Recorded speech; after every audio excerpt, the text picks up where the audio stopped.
gains. Never before has the Dow Jones Industrial Average dropped as many points as it did today. The Dow just had its biggest point drop in history, falling 1,190 points. WTI this morning down more than 35%. Down so much that they actually had to put an emergency trigger that stopped trading, and the expectation and fear is that we will see markets in free fall.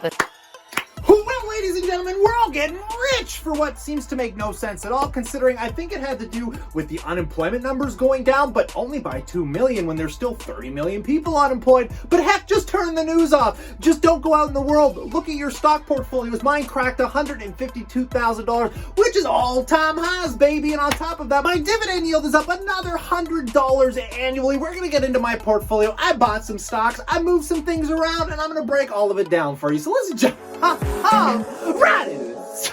Drop it.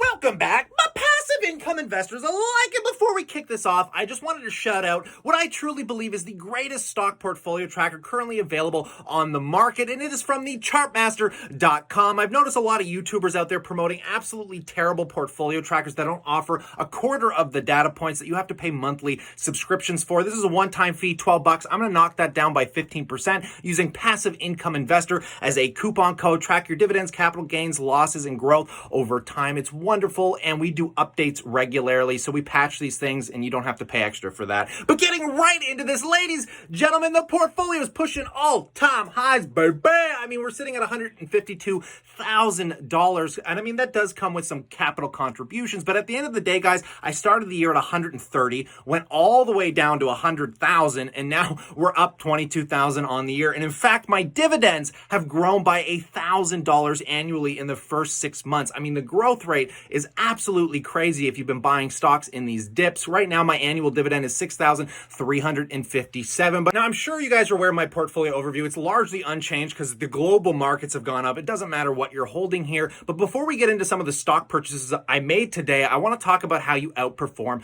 the market and kind of how I look at my performance data, because right now, the only thing outperforming me is basically the NASDAQ composite, and I can't get over my RRSP. It is up 104% from something I only started last September. I'm not really doing this to brag, but the reason that I think I'm able to outperform, as much as I show my performance chart, I really don't think it matters. Now, the reason the stock performance doesn't matter is because every single stock that I buy individually is on its own given timeline. Like if I bought a stock, say last week, I don't expect to get any real performance out of it for the first 3 years. So it could lagger the portfolio, but it's kind of weird when you start kind of honing in on each individual company as its own performer, because when those things do well, it'll drive the rest of it up. But we can see here, guys, like my TFSA, it hasn't really grown since January of 2018, yet it is still outperforming the S&P. And the only reason I think it is going to continue to is because some of my individual holdings at some point on their timeline will start performing very well. And I'm hoping that's not too confusing, but when I show this,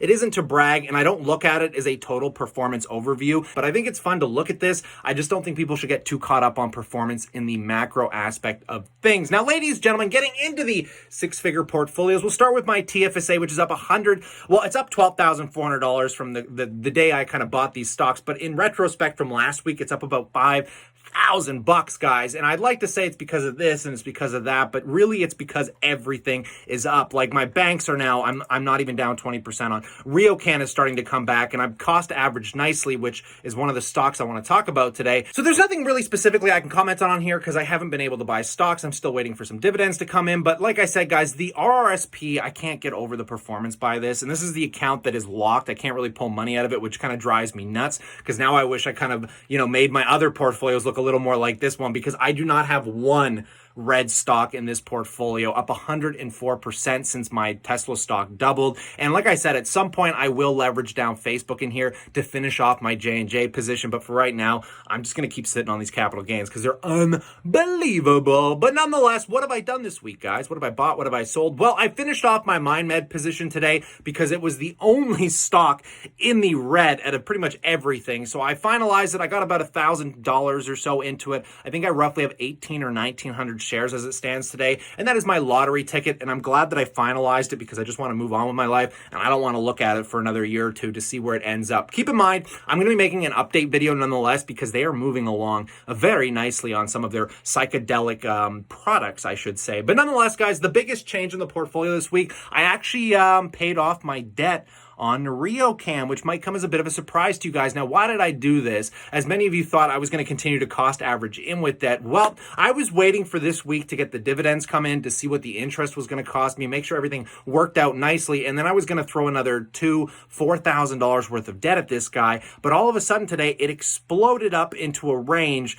where I can't throw debt at it anymore because it doesn't make sense. I told you where I wanted to capitalize on the gains was between $18 and $20 a share, and I'm already up half of that. Like, I wanted a 20 to 30% gain that I was going to be able to take out of that debt, and I'm already pretty much there, which really annoys me. And on top of that, guys, I was trying to purchase an online business this week, and I had to use my credit card to do it, and I realized if I pull off any more of my credit card, I don't have an account large enough to basically pay up front for what we were trying to purchase. And I'm going to touch base on that later tonight if you guys want to join us tonight on our live stream at the Passive Income Educator YouTube channel, which I'll leave the link in the description below. But what I went ahead and did here, guys, is I used my emergency fund. I paid off the rest of this because I don't want to give up that low cost price that I bought into it, and I don't want to cost average in more with my line of credit here. But keep in mind, if the markets do have a second wind where they dip drastically back below that $15 point for Riocan, I'm going to totally dip back into this debt. But things just happen so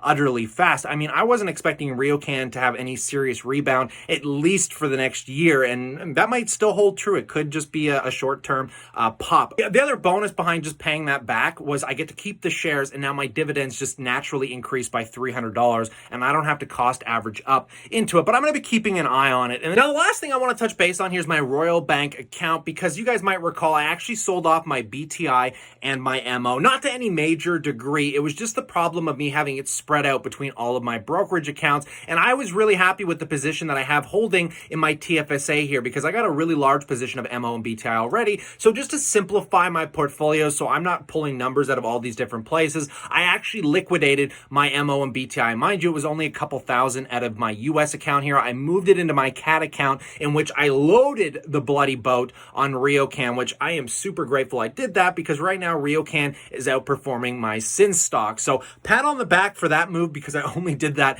not even a week ago, and we are currently up 15% on this position. So $751 gain on my Riocan and my RBC account. If we go back into my managed account, we've got what? That's not my managed account. We need to go over here. Taking a look at Riocan, we're up 717 there. So if you add that together, guys, I'm really starting to get my cost average back to where it needs to be, considering, I was buying Riocan at $26 a share, and I was happy paying for it at that price. Because you got to keep in mind, before this happened, Riocan had a price target of $32, and it was just starting to go back up that way. And then boom, everything imploded, and Riocan went down to $12 a share. Now, did that rattle me? No, because I really love the company. I believe in it, and I felt like, damn, this is the greatest buying opportunity of a lifetime. And a lot of you out there listen to me, so I really appreciate the support for those that actually picked Riocan up on that major dip. And I mean, I was buying it for everybody, my mom, my girlfriend's parents. I mean, it seemed like the greatest value in the Canadian market at the time. And right now, it still seems to be pretty good value. I think the stock realistically should be worth between 18 and 20. That was the price target I put on it. Before it gets back into that $20, $30 range, I still think it's going to take a little bit longer, but we'll play it out year by year, and I'll constantly update you guys. But other than that, ladies and gentlemen, what a day. I mean, everybody was so excited in our chat group, and I mean, it was absolutely incredible. So many newbies to investing are looking at 30, 40% gains in their portfolios, and I applaud all of you because this is one of the greatest buying opportunities of a lifetime. And again, guys, you don't want to try and make investment decisions based off, what you think the market's going to do, because the market is completely irrational, and people start losing their minds when it doesn't start going their way. I mean, somebody in our chat group bought Carnival Cruise at $8 a bloody share. Go look at Carnival Cruise right now, guys. He has over 100% gain on that sucker alone. I know people buying the airlines. Like, if Buffett held on to his airlines, he would have saved billions of dollars, and it doesn't make any sense. So the only strategy that makes sense through all of this, the strategy that makes me rich, the strategy that's making our chat group rich, is buy good companies and cost average in, and you're going to do fine in the long term. But don't get too caught up here, guys. I know there's a lot of excitement in the markets. It's always fun watching all this green fly into your portfolio. But at the end of the day, I mean, we're going to be looking at some pretty tough quarters ahead, and that might cause another fluctuation to the downside, which I would be very grateful for because, as you know, I ain't financially free yet, and I ain't done buying. So stay cool, stay awesome, and I'll catch you guys tonight on the Passive Income Educator live stream. Cheers, everyone.